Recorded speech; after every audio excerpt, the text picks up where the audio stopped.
नमस्कार मित्रांनो. भुजंगराव शेळके या युट्यूब चॅनलवर तुम्हा सर्वांचं स्वागत. आज ना आपण अतिशय महत्त्वाचा विषय घेणार आहे आणि तो विषय डेडिकेटेडली माझ्या मित्रांसाठी आहे. येस, सो माझे मित्र जे फार्मा इंडस्ट्रीमध्ये काम करतायत आणि पर्टिक्युलरली जे फ्रिक्वेंटली ऑडिट फेस करतायत ते. ओके.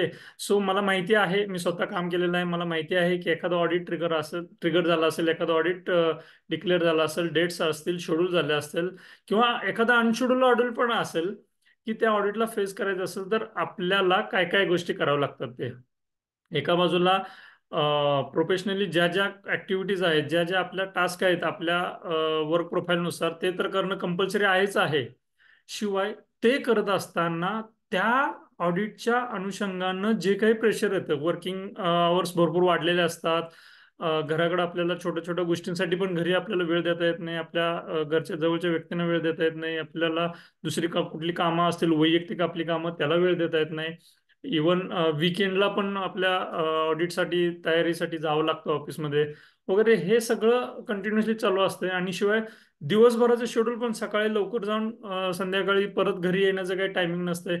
सो असं एक थोडंसं ना स्ट्रेस असतो. हा, थोडासा नाही, बराचसा स्ट्रेस असतो आणि त्याच्यामुळं आपला सगळा इम्बॅलन्स होत राहतो. आणि हा इम्बॅलन्स एका सर्टन स्टेजवरती गेला तर त्याचं फिजिकल लेवलवरती सिमटम दिसायला लागतात.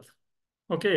मग होतं काय आपल्या बॅकग्राऊंडमध्ये, आपल्या बॉडी लेवलवरती होतं काय की थोडासा स्ट्रेस असतो, तो थोडासा स्ट्रेस निर्माण झालेला असतो, त्याच्यामुळं आपल्याला ॲड्रिनल कॉर्टिसॉल्स वगैरे याच्यासारखे हार्मोन्स तयार होतात. ठीक आहे. मग हे हॉर्मोनचं प्रमाण एका लेवलवरती राहतं कंटिन्युअसली. आणि हे स्ट्रेस इंड्युसिंग फॅक्टर्स भरपूर असतात. म्हणजे आपण भरपूर तयारी केलेली असते ऑडिटची वगैरे, आणि तरी सुद्धा एखादं कुठलं तर काहीतरी राहतंय की काय वगैरे ह्याची पण भीती असते. किंवा कोणतरी आपल्या सोबतच सांगत असतो हे राहिले ते राहिले वगैरे. तर त्याच्यामुळं अजूनही आपल्याला असं वाटतं की अजून किती करायचं, आणि त्याच्यामुळं अजून स्ट्रेस लेवल वाढलेली राहत्या, ती कमी होतच नाही. असं आपल्याला नेहमी वाटत असतं की आपल्या रिलेटेड तर पॉईंट कुठला यायला नको, आपल्या रिलेटेड कोणतं ऑब्झर्वेशन यायला नको. आणि ऑब्झर्वेशन एकदा आलं तर परत जॉबची सिक्युरिटी आहे, त्याच्याबद्दलची अनसर्टनिटी आहे, आणि आपल्या परफॉर्मन्सवरती पण परत क्वेश्चन्स केला जातो. मग परफॉर्मन्सवरती क्वेश्चन्स, आपल्या जॉब रिलेटेड परत अनसर्टनिटी निर्माण होत राहते.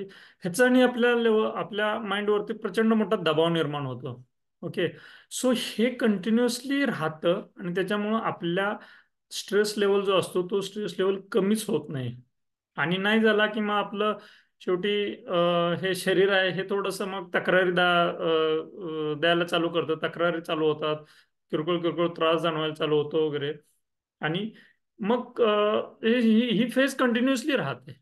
सो ह्या फेजमध्ये ठीक आहे, ऑडिट आहे. ऑडिट आहे, कंपनीचं काहीतरी एक महत्वाचं अप्रुव्हल राहतं, आणि त्या अप्रुव्हल भेटल्याशिवाय पण त्या कंपनीची ग्रोथ होत नाही, आणि कंपनीची ग्रोथ झाल्याशिवाय पण आपली ग्रोथ होत नाही. हे पण आपल्याला मान्य आहे ना. त्यामुळे आपल्याला ते ऑडिट हे पास करणं किंवा चांगलं फेस करणं हे आपल्या हातात आहे आणि आपण ते केलं पाहिजे. पण हे करत असताना ह्या स्ट्रेस लेवलमुळे होणारा जो निगेटिव्ह इम्पॅक्ट आहे तो कमी करणं ते आपल्या हातात आहे. आणि ते कसं करायचं ते आज आता आपण पाहणार आहोत. अर्थात ते करण्यासाठी आपल्याकडं इमोशनल फ्रीडम टेक्निक, ह्या टेक्निकचा आपण आधार घेणार आहोत. बघा होतं काय की नॉर्मली स्ट्रेस येणं ही नॉर्मल गोष्ट आहे. म्हणजे क्लिनिकली त्याला फाईट आणि फ्लाईट रिस्पॉन्स असं म्हटलं जातं. मग तो रिस्पॉन्स म्हणजे त्यावेळेस आपण एकतर त्या समस्येला भिडतो किंवा त्या समस्येतून पळून जातो, असा तो एक रिस्पॉन्स असतो आपल्या बॉडीकडनं.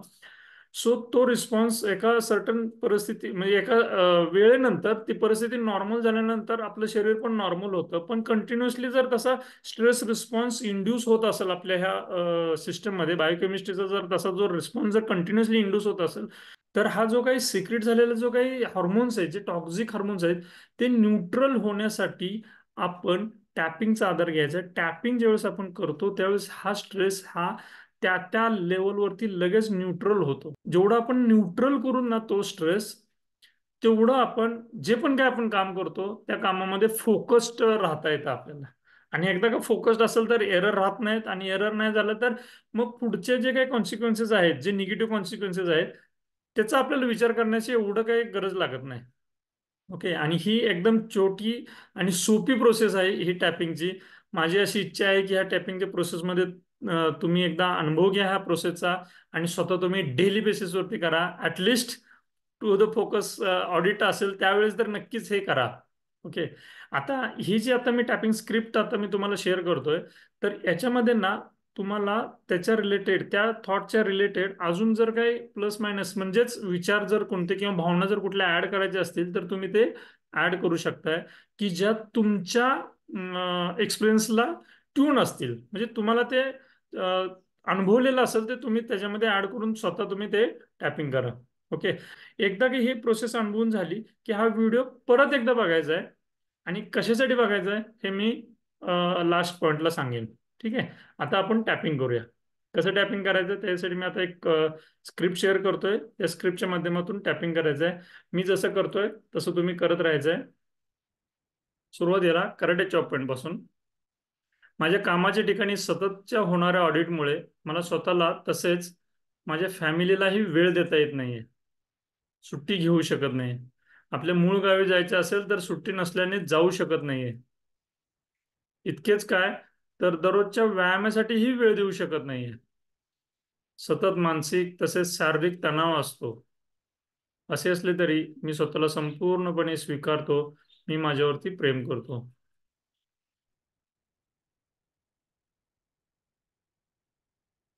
कंपनीतील आणि कंपनी बाहेरच्या अशा वेगवेगळ्या पण सततच्या होणाऱ्या ऑडिटमुळे वर्क लाईफ बॅलन्स पूर्ण डिस्टर्ब झाला आहे. काय करावे कळेना. असे असले तरी मी माझ्यावरती प्रेम करतोय. मी स्वतःला संपूर्णपणे स्वीकारतोय. या ऑडिटमध्ये ऑडिटर मला जे प्रश्न विचारू शकतात ते मला कळले का, किंवा त्याची उत्तरे जर मला नीट देता आली नाहीत तर, या विचाराने माझ्या मनामध्ये खूपच दडपण जाणवते. अशा वेळी सिनियर लोकांचे किंवा बॉस काय म्हणेल याचा खूप दबाव जाणवतो. असे असले तरी मी माझ्यावर प्रेम करतो. मी स्वतःला संपूर्णपणे स्वीकारतो. पुन्हा आता भुयांपासून. सततच्या होणाऱ्या ऑडिटमुळे वर्क लाईफ बॅलन्स पूर्ण डिस्टर्ब झालाय. नेक्स्ट. कामाच्या या स्वरूपाने मनामध्ये खूपच तणाव निर्माण होतो आहे.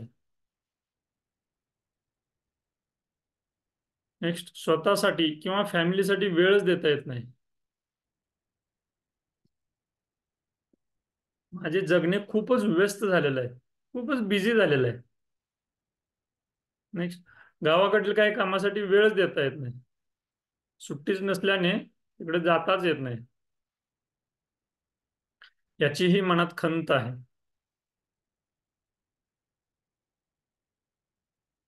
नेक्स्ट. दररोजच्या व्यायामासाठी वेळ देऊ शकत नाही.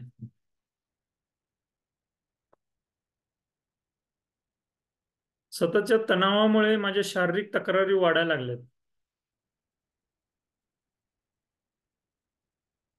सगळाच गुंता झालाय असे वाटते.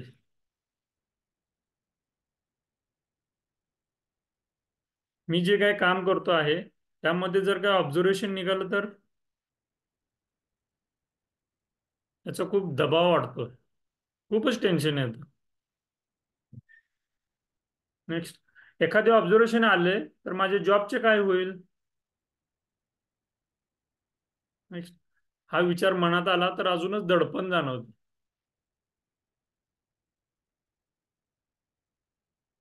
हा सगळा तणाव जसा माझ्यावर आहे तसाच माझ्या टीमवर पण आहे. नेक्स्ट. प्रत्येक जण ऑडिटच्या तणावात आहे. अशा परिस्थितीत जर एखाद्या टीम मेंबरने सुट्टी घेतली किंवा त्याच्या वागणुकीबद्दल जर काही तक्रार असेल तर अजूनच त्रास होतो.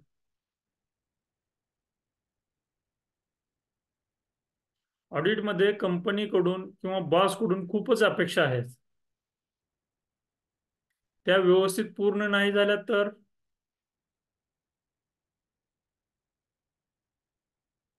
या विचाराने खूप दडपण जाणवते.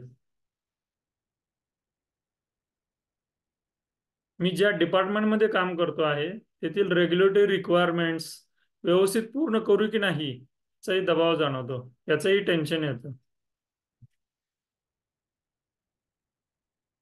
या सगळ्यामुळे मला रिलॅक्स होताच येत नाही.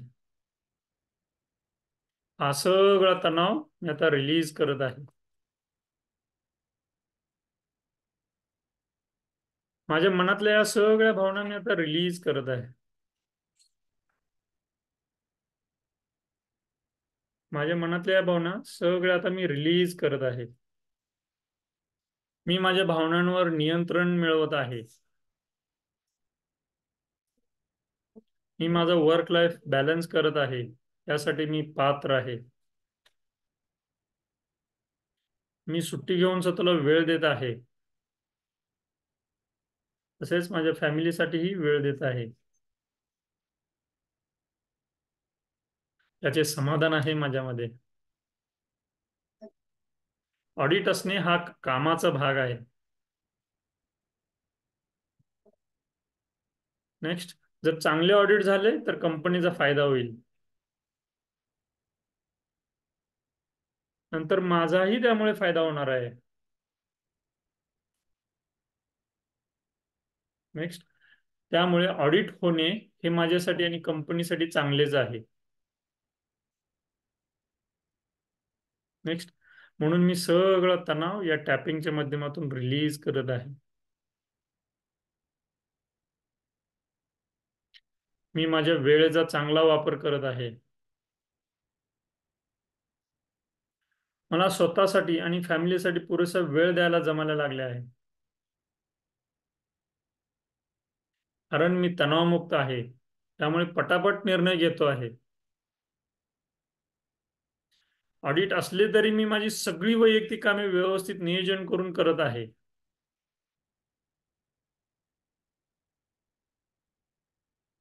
नेक्स्ट, त्यामुळे ही जी खंत आहे ती खंत मी आता रिलीज करत आहे.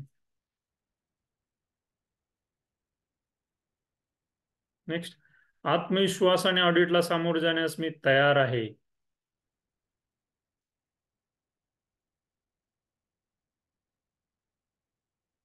नेक्स्ट, कंपनीतील ऑडिट चांगले जाणार आणि त्याचबरोबर मला माझ्या कामाच्या ठिकाणी अजून संधी मिळत राहणार. मी या संधीसाठी तयार आहे. या संधीसाठी पात्र आहे. या संधीसाठी मी तयार आहे. या संधीसाठी पात्र आहे.